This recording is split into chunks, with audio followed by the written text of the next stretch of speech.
peinent à en recruter. Les hôpitaux ont appris à combattre le Covid-19, on en meurt de moins en moins, mais le coronavirus garde ses mystères. Il entraîne notamment des séquelles psychologiques, perte de sommeil, d'appétit de vivre chez de nombreux malades. C'est d'ailleurs toute la société qui peine à se remettre du traumatisme de l'épidémie. L'enquête de Frédéric Prabonneau et Apolline Guillaume-Malik. Ce devait être son journal du confinement, c'est devenu celui de sa maladie. Bérangère Desmaîtres a ressenti les premiers symptômes le 17 mars. Le virus a peu à peu attaqué tout son corps. Au niveau de la déglutition, la trachée, la respiration, tout ce qui va être musculaire aussi.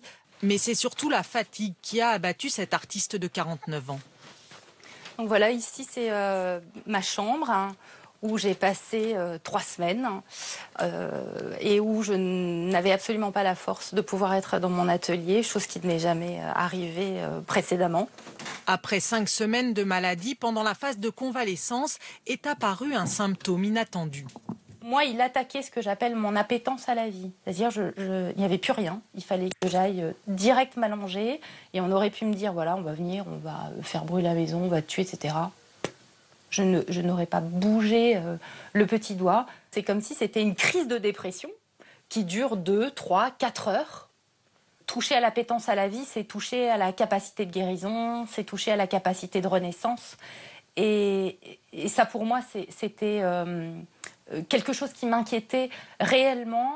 Moins connus, les effets psychologiques et psychiatriques de l'épidémie de Covid ne sont pas une exception.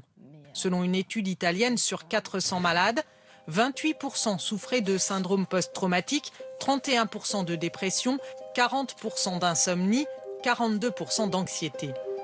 Pour ce psychiatre, la cause peut être psychologique, peur de la maladie, pour ses proches, incertitudes, mais aussi biologique. Dans la réaction au virus, il y a une réaction immunitaire qui se traduit par de l'inflammation de l'ensemble de l'organisme, dont le cerveau. Et on sait que le cerveau touché par l'inflammation va être fragile et va générer plus de symptômes. L'impact psychique se voit aussi chez ceux qui n'ont pas été infectés. C'est le cas au terme de Saujon, spécialisé dans les troubles psychosomatiques. Cette animatrice municipale a travaillé avec des enfants de soignants pendant le confinement. C'est l'après qu'elle a mal supporté.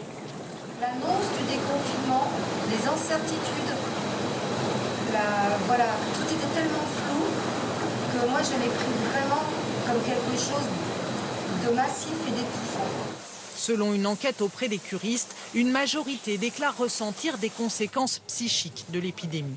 Les conséquences, c'est assez classique dans ces états de stress post-traumatique, c'est-à-dire de l'anxiété, parfois de l'irritabilité, de l'agitation, beaucoup de troubles du sommeil. Et puis quelque chose qui est de plus en plus perceptible, et notamment dans l'enquête que nous avons réalisée, c'est-à-dire une augmentation de la phobie sociale.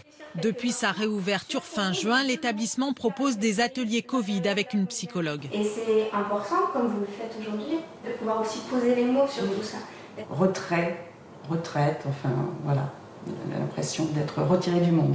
Le conseil des médecins, ne pas hésiter à parler de ces troubles psychologiques à un professionnel. Porter le masque partout, tout le